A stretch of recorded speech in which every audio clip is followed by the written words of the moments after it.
कैसे हो दोस्तों? उम्मीद करता हूँ आप सब लोग ठीक ही होंगे। केजीएफ चैप्टर 2 को रिलीज हुए कुछ दिन हो चुके हैं, तो मैंने सोचा क्यों ना आपसे इस मूवी के बारे में थोड़ा सा स्पॉइलर डिस्कशन और जो थ्योरीज ऑनलाइन चल रही है केजीएफ चैप्टर 3 को लेकर उनके बारे में थोड़ा सा आपसे बात कर लीजिए। आगे बढ़ने से पहले बता दूं कि इस वीडियो में केजीएफ चैप्टर 2 को लेकर बहुत भारी भरकम स्पॉयलर्स होने वाले हैं।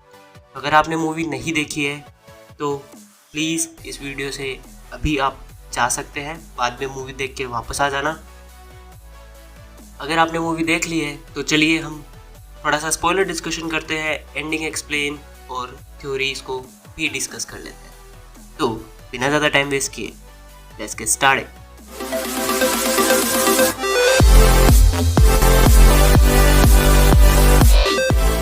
केजीएफ का चैप्टर 1 खत्म हुआ था जब हमारे रॉकी भाई गरुड़ा को मार देते हैं, और केजीएफ चैप्टर 2 एकदम से उसके बाद ही स्टार्ट नहीं हुआ।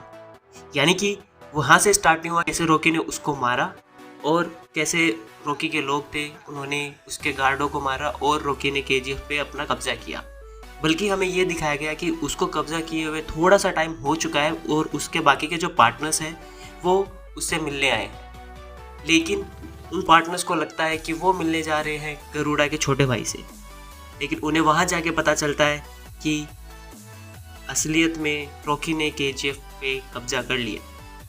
अगर केजीएफ चैप्टर 2 की मैं बात करूँ तो टेक्निकल ग्राउंड्स पे मूवी बहुत ही स्पॉट ऑन है। चाहे आप इसका बैकग्राउंड स्कोर देख लो, चाहे सिनेमेटोग्राफी देख लो, स्क्रीन प्ले देख लो, या उसके अलावा अगर आप कैमरा वर्क भी देखोगे तो वो भी काफ़ी बेहतरीन है। अच्छे अच्छे शॉट्स दिखाए गए हैं, बहुत अच्छी अच्छी फ्रेम्स हमें दिखाई गई है इस मूवी में। तो टेक्निकल ग्राउंड्स पे तो मूवी बहुत ही बेहतरीन काम करती है।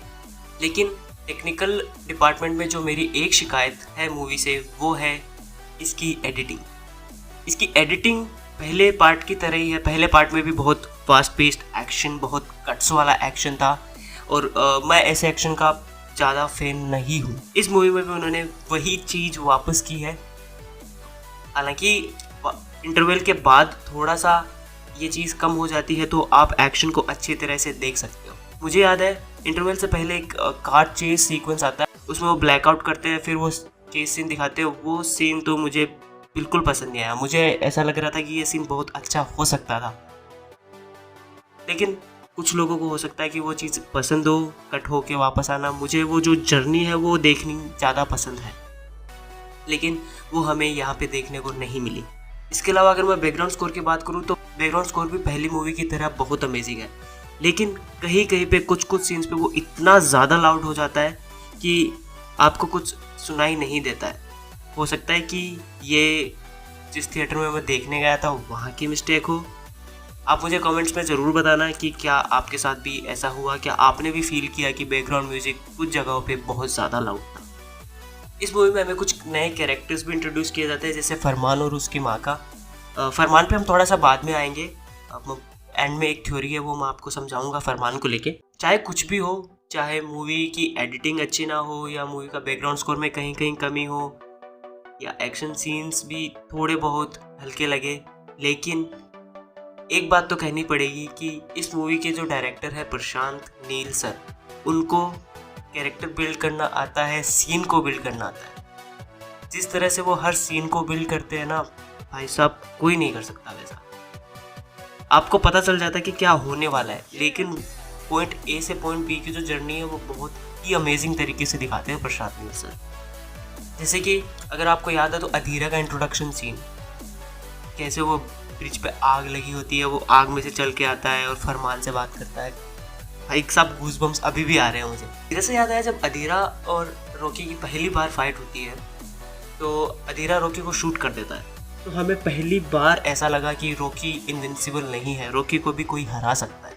मैंने कुछ जगह पे पढ़ा कि जब अधीरा ने रॉकी को जिंदा छोड़ा तो लोग बोल रहे कि वो नॉनसेंसिकल था, नहीं छोड़ना चाहिए था, लेकिन मुझे लगता है कि वो बिल्कुल सेंस बना रहा था, क्योंकि अधीरा एक मैसेज देना चाहता था केजीएफ के लोगों को कि ये है तुम्हारा भगवान, ये देखो मैंने इसकी क्या हालत कर दी है। तो वो जो डर और वो जो होप थी केजीएफ के लोगों में रॉकी के नाम की, वो ख़त्म करना चाहता था, इसलिए उसने गोली मार के उसको जिंदा छोड़ा। जब ये सीन खत्म हो जाता है उसके बाद हमें रॉकी का एक दूसरा साइड देखने को मिलता है।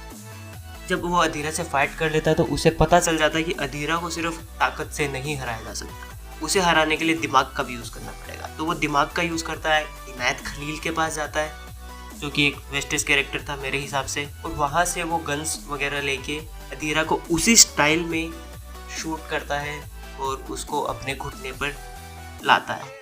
लेकिन रॉकी ने अधीरा को जिंदा क्यों छोड़ा? जितना हम जानते हैं रॉकी के कैरेक्टर को, वो अपने दुश्मनों को बिल्कुल भी नहीं बख्शता है। तो इस सीन में रॉकी ने अधीरा को जिंदा क्यों छोड़ा? इसका बस एक ही मतलब मैं निकाल सकता हूँ कि वो बस अपना कर्ज उतार रहा था। जैसे अधीरा ने उसको एक बार जिंदा छोड़ा था तो वो सोच रहा था कि मैं भी छोड़ूं। बस इसके अलावा मुझे कोई चीज़ मिली नहीं जो कनेक्ट कर रही हो इन दोनों चीज़ों को। इसके अलावा जैसा मैंने बताया, इनायत खलील का कैरेक्टर बहुत वेस्टेज सा लगा मुझे। पहली मूवी में जिस तरह से उसको सेटअप किया गया था वैसा इम्पैक्ट इस मूवी में वो डाल नहीं पाया। अधीरा और इनायत खलील के बाद हम बात करते हैं मूवी के तीसरे विलन यानी रमिका सेन की। पहली बात तो रवीना टंडन ने बहुत ही अमेजिंग तरीके से इस कैरेक्टर को पोर्ट्रे किया। क्या परफॉर्मेंस दी है, मज़ा आ गया। उन्होंने इस कैरेक्टर में इतनी जान डाली है कि डर लगने लग जाता है उनसे। वो कितनी मेनेसिंग और कितनी इंटिमिडेटिंग लगती है, बहुत ही अच्छा लगा मुझे। होप करते हैं कि उन्हें ऐसी मूवीज़ और मिले और वो और अच्छा काम हमें करके दे और हम अच्छे से उनके काम को एंजॉय कर पाए। इस मूवी की जो सबसे यूजलेस चीज़ मुझे लगी वो लगी इस मूवी की लव स्टोरी। जब पहली मूवी का एंड हुआ था तो रीना का जो कैरेक्टर है वो रॉकी से थोड़ा थोड़ा लगाव उसको होने लगा था, वो रॉकी की तरफ अट्रैक्ट होने लगी थी। लेकिन जब इस मूवी में हमें वो दिखाया जाता है तो वापस से उसका वही एटीट्यूड हो जाता है जैसा KGF चैप्टर 1 की स्टार्टिंग में था। तो वो जो कैरेक्टर डेवलपमेंट हुआ वो कहाँ गया, ये मुझे समझ नहीं आया। उसके अलावा जब उस कैरेक्टर की डेथ होती है तो किसी भी मूवी में किसी कैरेक्टर की डेथ होना बहुत ही एक इम्पैक्टफुल चीज़ हो सकती है, लेकिन जब उसकी डेथ हुई तो मुझे ऐसा लगा हाँ ठीक है, मतलब मुझे कुछ भी कनेक्ट था ही नहीं वहाँ पे। मुझे समझ ही नहीं आया कि उन्होंने इस तरह से क्यों हैंडल किया। और लव स्टोरी बहुत इम्पोर्टेंट है, एक ड्राइविंग फोर्स होती है रॉकी के लिए। जब उसे पता चलता है कि वो प्रेग्नेंट है और अधीरा उसको मार देता है तो वो एक ड्राइविंग फोर्स होती है अधीरा को मारने के लिए। तो अगर इन दोनों के लव स्टोरी को एक अच्छे तरीके से बताया जाता तो शायद इस सीन का थोड़ा और इम्पैक्ट होता और हम थोड़ा अच्छे से रॉकी के जो पर्सपेक्टिव है उसको समझ पाते। यहाँ रॉकी को उस चीज़ से फ़र्क पड़ता है लेकिन ऑडियंस को नहीं पड़ता। तो बस मैं यही कहना चाह रहा हूँ कि जितना फ़र्क रॉकी को उसकी मौत से पड़ा उतना ही फ़र्क अगर हमें दिखा पाते तो वो अच्छा होता, हम ज़्यादा उस सीन को फील कर पाते। KGF चैप्टर 2 के बारे में बस इतना ही कहूँगा कि मूवी अच्छी है, मुझे बहुत ज़्यादा अच्छी तो नहीं लगी, चैप्टर 1 से तो बिल्कुल भी ज़्यादा अच्छी नहीं लगी, लेकिन चैप्टर 3 को लेके बहुत सी एक्साइटमेंट है। जी हाँ, अगर आप मूवी ख़त्म होते ही उठ गए थे तो आपने शायद ये चीज़ मिस कर दी होगी। मूवी में एक पोस्ट क्रेडिट सीन है जहाँ वो चैप्टर 3 को सेटअप करते हैं, लेकिन आप तो सोच रहे होंगे कि रॉकी तो मर गया, चैप्टर 3 कैसे होगा। कुछ थ्योरीज ये भी है कि रॉकी जिंदा है, वो मरा नहीं है, लेकिन मुझे लगता है कि वो मर गया है। चैप्टर 3 की स्टोरी कैसे हो सकती है, हमें जो पास्ट की स्टोरी है वो दिखाई जा सकती है। आपको अगर याद हो तो हमें 1978 से 81 के बीच में रॉकी ने क्या किया वो नहीं पता, वो स्टोरी हमें अभी तक नहीं दिखाई गई है, तो वो स्टोरी हम चैप्टर 3 में दिखा सकते हैं। उसके अलावा जैसे मैंने वीडियो के स्टार्ट में फरमान के कैरेक्टर की बात की थी, तो फरमान का कैरेक्टर हमें इस मूवी में इंट्रोड्यूस किया जाता है और प्रिज्यूमेबली अधीरा ने उसे मार दिया है, लेकिन हमें उसकी डेड बॉडी देखने को नहीं मिलती। और मूवीज़ का रूल है, जब तक आपको डेड बॉडी देखने को नहीं मिले आप ये नहीं डिसाइड कर सकते कि कैरेक्टर मरा है या नहीं। तो एक और थ्योरी चल रही है, प्रभास की सालार मूवी अनाउंस हुई थी, KGF के जो मेकर्स हैं वो सालार मूवी बना रहे हैं प्रभास के साथ, तो मुझे लगता है कि जो सालार का कैरेक्टर है वही फरमान है। पता है थोड़ा सा स्ट्रेच है, लेकिन who knows, पता नहीं क्या हो जाए आगे चल के। हमें हो सकता है कि सालार और यश दोनों का क्रॉसओवर देखने को मिल जाए, आई डोंट नो, लेकिन अगर ऐसा होता है तो बहुत ही अमेजिंग होगा, देखने में बहुत ही मज़ा आएगा। उम्मीद करते हैं कि आगे जो भी मेकर्स डिसीजन ले वो अच्छा हो और हमें बहुत अच्छी मूवीज़ देखने को मिले, हम एंजॉय कर पाएँ, इंडियन सिनेमा को एक अलग लेवल पे लेके जाए। इसी के साथ इस वीडियो को यहीं पे रैप अप करते हैं। अगर वीडियो आपको अच्छा लगा तो लाइक करें, कमेंट करके मुझे ज़रूर बताएं कि आपको मूवी कैसी लगी। चैनल को सब्सक्राइब करें ऐसे ही और वीडियोस के लिए। मैं मिलूंगा आपसे किसी और वीडियो में, तब तक के लिए अलविदा।